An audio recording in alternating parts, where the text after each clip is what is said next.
Okay, let's use the aggregate demand, aggregate supply framework to illustrate what the zero lower bound is in the macroeconomy and what that implies then for public policy and for particular problem that economies might face, characteristic of Japan and possibly of the United States in the late 2000 and 2008 through 2014 period.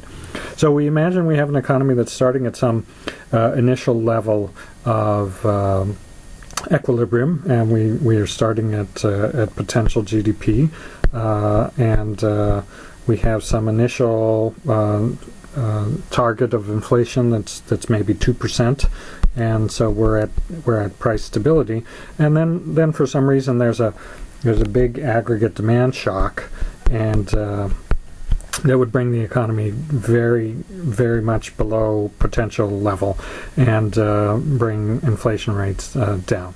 And so we initially assume that let's say the nominal interest rate was 2%, so the real interest rate, R star, initially is the 2% inflation rate plus the 2% nominal rate, so the real rate was 4%. So what the Fed would like to do, obviously, the central bank would like to do in this situation, is to lower the real rate of interest, pursue that as expansionary monetary policy, lower the real rate of interest, and this would increase aggregate demand, and the economy would be back into equilibrium possibly. So that's what the central bank would like to do. And suppose the central bank, let's turn to the next page. Let's say the shift, now we're going to draw it slightly more exaggerated. Let's say the shift in aggregate demand is really big, right? So that's the shift in aggregate demand. And the Fed, through its policies, is able to shift aggregate demand sort of out to here, let's say. And you'll see that I'm drawing it, I'm going to stop right there for a reason. Let's say that produces a real rate of interest of 2%. That is, at this rate, they basically drop the nominal rate to 0. And this aggregate demand curve reflects that. So the nominal rate for this aggregate demand curve is now 0. So economic activity might be at this point where aggregate demand intersects aggregate supply, right? So that's our new level of GDP. Notice that it's still far below potential. So we've come part of the way back, but we're still quite a bit below potential GDP. Now, because the nominal interest rate is 0, the nominal interest rate can no longer go below 0. The nominal interest rate can't go below 0. So now notice what happens as inflation, remember, used to be 2%. Now inflation is going to be much lower because of an output cap. So inflation is going to be lower. So our old aggregate supply curve is no longer going to be the aggregate supply curve that applies.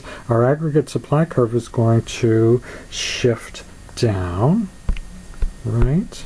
It's going to shift down. Now, when aggregate supply curve shifts down, notice that my aggregate demand curve isn't extending there. I'm going to draw what it normally would have looked like in blue, right? That's what the normal aggregate demand curve looks like. And I say normal because as inflation drops, the real rate of interest should drop. But remember what happened. The nominal rate is already 0. So as inflation drops, the real rate of interest is actually rising. Because remember, the real rate of interest is equal to the nominal rate, which is 0, minus the inflation rate, right?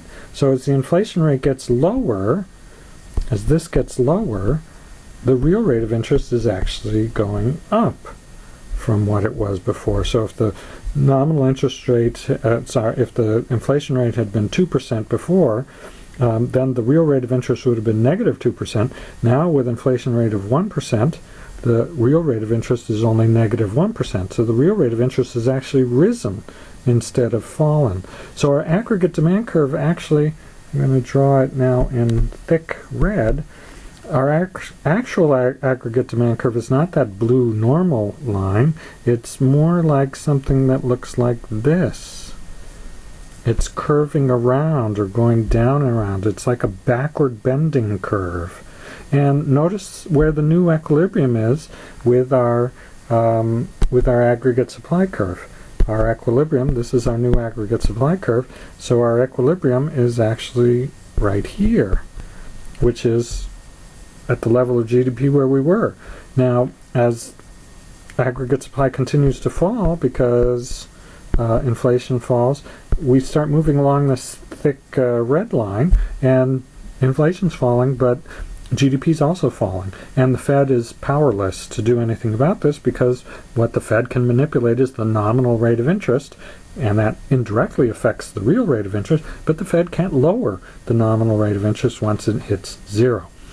So there's nothing that conventional monetary policy can do, and we're in a downward deflationary spiral. In this kind of situation, we usually think of the central bank as engaging in unconventional monetary policy. And let's go to another page and quickly draw our aggregate supply, aggregate demand. So we have the aggregate supply curve here, and we have our aggregate demand curve that's looking something like this. And that kink there is at the zero lower bound. So we're actually thinking that now we've gotten in this bizarre situation where inflation's falling and we're moving down the negative part, the kinked part of the aggregate demand curve. So what monetary policy can do is somehow increase aggregate demand.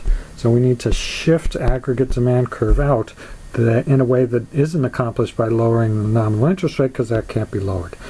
So one way to do that, of course, is for the Fed to basically just directly provide liquidity to the private sector. So it's not operating through an indirect mechanism of reduction in the interest rates. Rather, it's providing greater liquidity directly to the private sector.